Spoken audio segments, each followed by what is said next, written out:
Hi everyone, welcome back. ഇന്ത്യയിലെ ജനസംഖ്യയിൽ thyroid തകരാറുകൾ വളരെ സാധാരണമാണ്. ഇന്ത്യയിൽ ഏകദേശം 42 ദശലക്ഷം ആളുകൾ തൈറോയിഡ് രോഗങ്ങളാൽ ബുദ്ധിമുട്ടുന്നു. ഈ തകരാറുകളിൽ തൈറോയിഡ് ഗ്രന്ഥിയുടെ അമിത എക്സ്പ്രഷൻ അല്ലെങ്കിൽ അണ്ടർ എക്സ്പ്രഷൻ എന്നിവ ഉൾപ്പെടാം. ഹൈപ്പോതൈറോയിഡിസം ഇന്ത്യയിൽ കൂടുതൽ വ്യാപകമാണ്. കൂടാതെ 10 മുതിർന്നവരിൽ ഒരാളെ ഇത് ബാധിക്കുന്നു. തൈറോയിഡ് ഹോർമോണിന്റെ നിയന്ത്രിത നിരീക്ഷണത്തിന് തൈറോയിഡ് രോഗം നേരത്തെയുള്ള രോഗനിർണയം അത്യാവശ്യമാണ്. സ്ത്രീകളിൽ തൈറോയിഡ് ലക്ഷണങ്ങൾ. തൈറോയിഡ് ഹോർമോണിന്റെ അമിതമായ എക്സ്പ്രഷൻ അല്ലെങ്കിൽ കുറവ് മൂലമാണ് തൈറോയിഡ് ക്രമക്കേടുകൾ ഉണ്ടാകുന്നത്. 2 കേസുകളിലെയും ലക്ഷണങ്ങൾ പരസ്പരം വളരെ വ്യത്യസ്തമാണ്. സ്ത്രീകളിൽ ഹൈപ്പോതൈറോയിഡിസത്തിന്റെ ലക്ഷണങ്ങൾ. അതിനു മുൻപ് ഈ വീഡിയോ നിങ്ങൾക്ക് യൂസ്ഫുൾ ആയെങ്കിൽ ലൈക്ക് ആൻഡ് ഷെയർ ചെയ്യണേ. സംശയങ്ങൾ കമന്റ് ബോക്സിൽ രേഖപ്പെടുത്താം. ആരോഗ്യപരമായ പുതിയ അറിവുകൾ വേഗത്തിൽ അറിയാൻ സബ്സ്ക്രൈബ് കൂടി ചെയ്തോളൂ. തീർച്ചയായും ഉപകാരപ്പെടും. ഹൈപ്പോതൈറോയിഡിസം എന്നാൽ തൈറോയിഡ് ഹോർമോണിന്റെ അളവ് കുറയുന്ന അവസ്ഥയെ സൂചിപ്പിക്കുന്നു.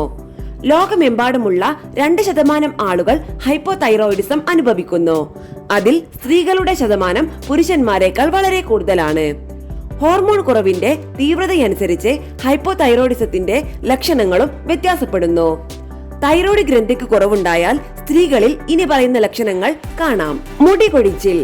ഹൈപ്പോതൈറോയിഡിസം മൂലം സ്ത്രീകളിലെ ഹോർമോൺ വ്യതിയാനങ്ങൾ അപ്രതീക്ഷിതവും വിശദീകരിക്കപ്പെടാത്തതുമായ മുടികൊഴിച്ചിലിന് കാരണമാകും.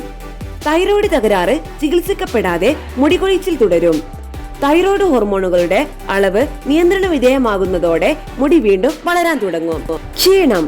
തൈറോയിഡ് ഗ്രന്ഥിയുടെ പ്രവർത്തനക്കുറവ് മൂലമുണ്ടാകുന്ന ഒരു സാധാരണ ലക്ഷണമാണ് ക്ഷീണം. ദിവസം മുഴുവൻ നിങ്ങൾക്ക് ക്ഷീണവും തളർച്ചയും അനുഭവപ്പെട്ടേക്കാം. നിങ്ങളുടെ എനർജി ലെവലുകൾ വളരെ വേഗം ചോർന്നു പോകും. തണുപ്പിനോടുള്ള സംവേദനക്ഷമത. തൈറോയ്ഡ് ഹോർമോണിലെ തകരാറുകൾ ശരീര താപനില നിയന്ത്രിക്കാനുള്ള നിങ്ങളുടെ ശരീരത്തിന്റെ കഴിവിനെ പ്രവർത്തനരഹിതമാക്കുന്നു.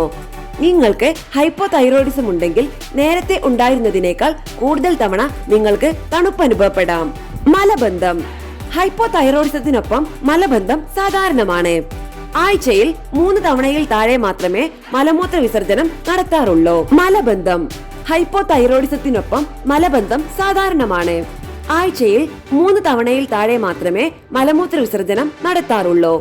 മലബന്ധം പലപ്പോഴും അപൂർണമായ കുടിയൊഴിപ്പിക്കൽ, താഴത്തെ വയറിലെ അസ്വാസ്ഥ്യം, മലാശയ രക്തസ്രാവം, കഠിനമായതോ ചെറുതോ ആയ മലം എന്നിവയും അതിലേറെയും ഉണ്ടാകുന്നു. കൊളസ്ട്രോൾ കൂട്ടും. തൈറോയ്ഡ് ഹോർമോണിന്റെ അസന്തുലിതാവസ്ഥ നിങ്ങളുടെ ശരീരത്തിലെ ഉയർന്ന കൊളസ്ട്രോൾ നിലയിലേക്ക് നയിച്ചേക്കാം. നിങ്ങളുടെ ശരീരത്തിലെ കൊളസ്ട്രോളിന്റെ അളവ് വർദ്ധിക്കുന്നത് നിങ്ങളുടെ ഹൃദയത്തിന്റെ ആരോഗ്യത്തെ പ്രതികൂലമായി ബാധിക്കും. ആയതിനാൽ തൈറോയിഡ് അളവിലെ ഏറ്റക്കുറച്ചിലുകൾ നിങ്ങളുടെ ശരീരത്തിന്റെ അടിസ്ഥാന മെറ്റബോളിസത്തെ ബാധിക്കും. ശരീരഭാരം കൂടും. പെട്ടെന്നുള്ള ശരീരഭാരം തൈറോയിഡ് ഗ്രന്ഥിയുടെ പ്രവർത്തനരഹിതമായതിന്റെ ഉറപ്പായ അടയാളങ്ങളിലൊന്നായി പ്രവർത്തിക്കുന്നു. 2-3 മാസത്തിനുള്ളിൽ ഏകദേശം 10 കിലോഗ്രാം തൂക്കം കൂടുന്നതിനെയാണ് പെട്ടെന്നുള്ള ശരീരഭാരം സൂചിപ്പിക്കുന്നത്. കാരണം തൈറോയിഡ് ഗ്രന്ഥിയുടെ പ്രവർത്തനം കുറയുന്നത് കൊഴുപ്പിനെ മെറ്റബോളിസ് ചെയ്യാനുള്ള നിങ്ങളുടെ ശരീരത്തിന്റെ ശേഷി കുറയ്ക്കുന്നു. ഇത് ആത്യന്തികമായി ശരീരഭാരം വർദ്ധിപ്പിക്കുന്നു. ഉണങ്ങിയ തൊലി. ഹൈപ്പോതൈറോയിഡിസം നിങ്ങളുടെ ചർമ്മത്തെയും മുടിയെയും വരണ്ടതാക്കുന്നു. നിങ്ങളുടെ ചർമ്മത്തിൽ എത്രമാത്രം മോയ്സ്ചറൈസർ പ്രയോഗിച്ചാലും ചർമ്മം എപ്പോഴും വരണ്ടതായി തുടരുന്നത് നിങ്ങൾ ശ്രദ്ധിച്ചേക്കാം. ഹൈപ്പോതൈറോയിഡിസത്തിന്റെ വളരെ സാധാരണവും ശ്രദ്ധേയവുമായ ലക്ഷണമാണിത്. പേശി ബലഹീനതയും വേദനയും.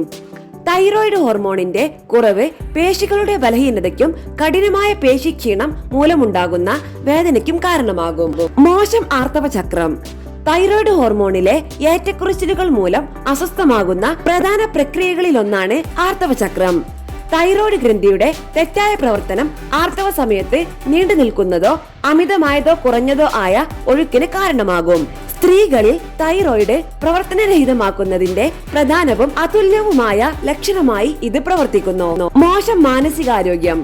തൈറോയിഡ് ഹോർമോണിന്റെ അളവ് കുറയുന്നത് ഏകാഗ്രതയിലും ശ്രദ്ധയിലും ഗണ്യമായ കുറവുണ്ടാക്കുകയും കാര്യങ്ങൾ മറക്കാനുള്ള സാധ്യത വർദ്ധിപ്പിക്കുകയും ചെയ്യും. ഗോയിറ്റർ. കഴുത്തിലെ തൈറോയിഡ് ഗ്രന്ഥിയുടെ വർധനവ് ഗോയിറ്റർ എന്നറിയപ്പെടുന്ന ഒരു അവസ്ഥയിലേക്ക് നയിക്കുന്നു. തൊണ്ടയിലെ തളർച്ച, കഴുത്തിന്റെ മുൻഭാഗത്ത് നീർവീക്കം, തലകറക്കം, പരുക്കൻ ശബ്ദം എന്നിവയാണ് ഗോയിറ്ററിന്റെ സവിശേഷത. ആയതിനാൽ നിങ്ങളുടെ കഴുത്തിൽ നീർവീക്കം നിരീക്ഷിക്കുകയാണെങ്കിൽ നിങ്ങളുടെ തൈറോയിഡ് അളവ് പരിശോധിക്കുക.